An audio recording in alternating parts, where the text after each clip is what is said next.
अस्सलाम वालेकुम व्यूअर्स। तो यार एक और न्यू एपिसोड आज की, और ये वाली जो एपिसोड है ये आप में से बहुत सारे लोगों का सवाल है कि ऑस्ट्रोलॉप सेल कैसे होते हैं और इतना महंगा चूज़ा कौन ख़रीदता है, कौन इतना महंगा अंडा ख़रीदता है, और मिस्री का अंडा इतने का है, इसका अंडा इतना महंगा है, और कौन इसका बायर है। एक्चुअली बस ये क्वेश्चन है।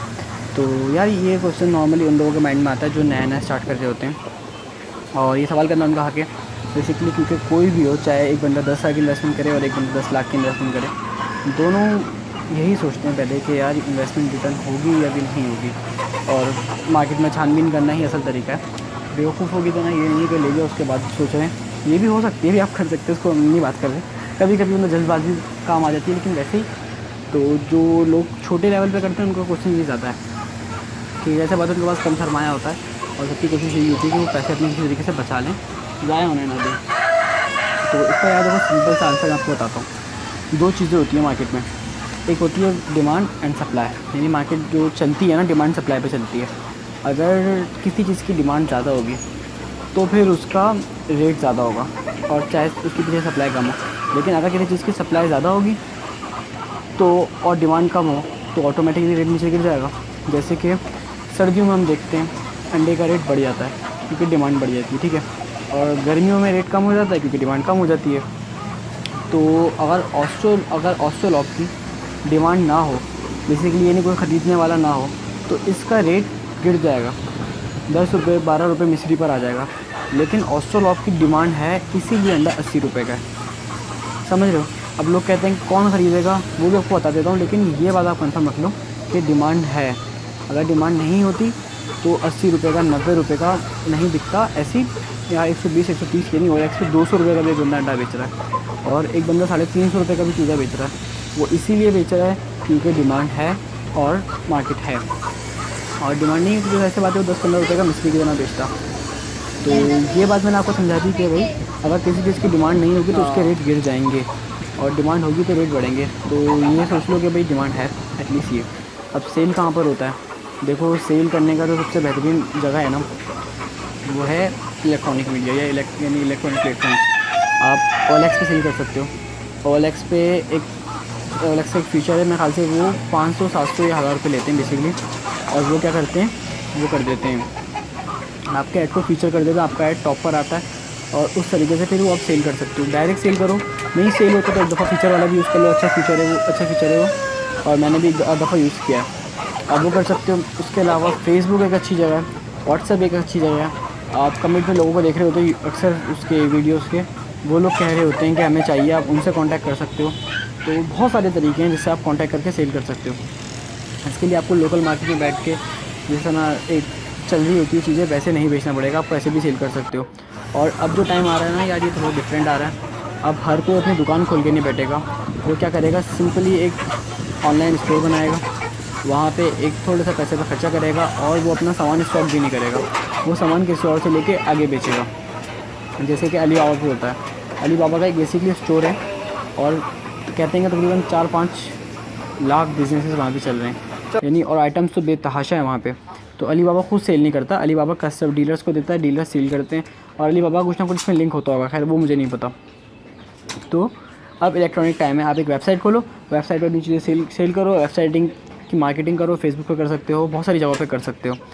तो एटलीस्ट इस तरीके से आप चलो, स्मार्ट होते हुए चलो, अब क्रिडेशनल वे से बाहर आओ और नई चीज़ों को देखना शुरू करो। तो ये तो बात हो गई यार डिमांड एंड सप्लाई की। अगर आप मुझसे पूछोगे भाई मेरे पास क्या डिमांड है और मेरा चूज़ा किस हिसाब से चल रहा है, तो एक दफ़ा मैं बताता हूँ। मेरे पास प्रोडक्शन में महीने की 2 से 3 हज़ार चूज़ा, ठीक है, अल्हम्दुलिल्लाह, अल्लाह का बड़ा करम है, इतनी ज़्यादा प्रोडक्शन है। और मेरे पास आपको चूज़ा अगर आप अभी बुक कराते हो तो आपको महीना सवा महीने से पहले नहीं मिलेगा। और इस सब के पीछे रीज़न क्या है? इस सब के पीछे रीज़न है यार, एक तो सबसे बड़ा रब का करम है, और दूसरी बात जो मुझे लगता है ना, एक मैं अपना चूज़ा सस्ता बहुत दे रहा हूँ। लोग तो 400 500 रुपये का एक चूज़ा दे रहे हैं प्योर कह के, और मेरा चूज़ा प्योर भी है अल्हम्दुलिल्लाह, और फिर भी मैं सस्ता दे रहा हूँ क्योंकि इस तरीके से ज़्यादा अच्छा है। सस्ता दो ज़्यादा दो, वो तरीका ज़्यादा अच्छा बनता है बनिस्बत इससे कि आप कम चीज़ बेचो ज़्यादा पैसों में।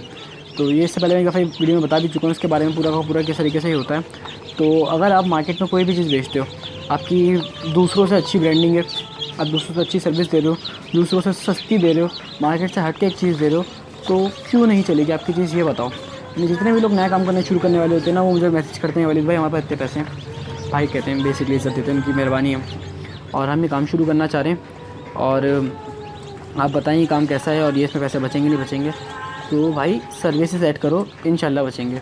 और कोई भी चीज़ मार्केट में अगर 10 रुपये की मिल रही है और वो धुली हुई नहीं मिल रही है, जैसे कि आलू मिल रहे हैं, एग्जाम्पल देता हूँ, गंदे आलू 10 रुपये किलो मिल रहे हैं, मिल तो नहीं रहे वैसे इतने महंगे हुए, तो आप वही आलू साफ़ करके धो के थोड़ी सी उस पर अपनी एफर्ट लगा के वही आलू 8 रुपये का बेचो, बिकेगा।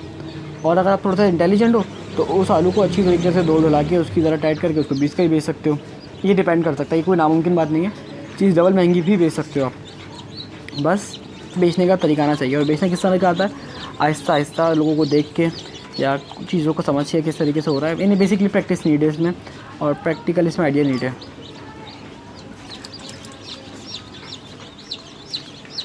तो ये सारी बातें थी यार जो मैंने आपको बताई।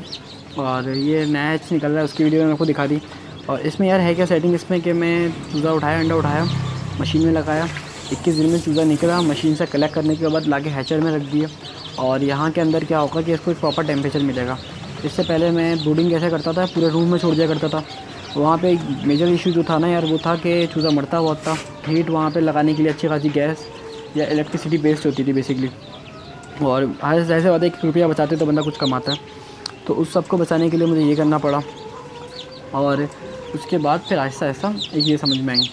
तो ये बातें थी यार जो मैंने आपको अच्छी खासी बता दी। उम्मीद है आपको मार्केट का आइडिया हो गया होगा और आप नए तरीके से काम कर सकते हो। बाकी आप लोगों ने कल मैंने एक वीडियो में पूछा था आपसे क्या नाम रखूँ, 1-2 दिन पहले वीडियो में, तो आपने मुझे बताया कि कराची हैचरी बेस्ट है। तो अब मेरा जो नया चैनल है आप उसको विज़िट कर सकते हो, कराची हैचरी है।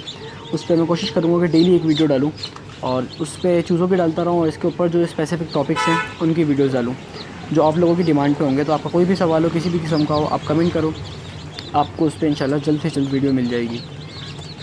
तो और बस इस वीडियो को यहीं पे ख़त्म करते हैं।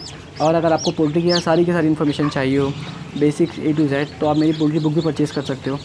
बहुत सस्ती है, 500 रुपीज़ की है, PDF फॉर्मेट में आप इजीली व्हाट्सएप पे ले सकते हो और आप कांटेक्ट कर सकते हो। तो मेरा आपको नंबर मिल जाएगा, पर कांटेक्ट सिर्फ कोशिश करो व्हाट्सएप पे करो, कॉल ना करो। नॉर्मली मैं कॉल नहीं रिसीव करता, कहीं बिज़ी होता हूँ इस वजह से, कहीं रास्ते में होता हूँ। तो आप व्हाट्सएप पे कांटेक्ट करो, आपको थोड़ी देर में रिप्लाई मिल जाएगा। आगे बस अपना ख्याल रखें आप और धोखेबाजियाँ ना करें, अच्छे अच्छे काम करें। मिलते हैं अपनी नेक्स्ट वीडियो में, तब तक के लिए अस्सलाम वालेकुम।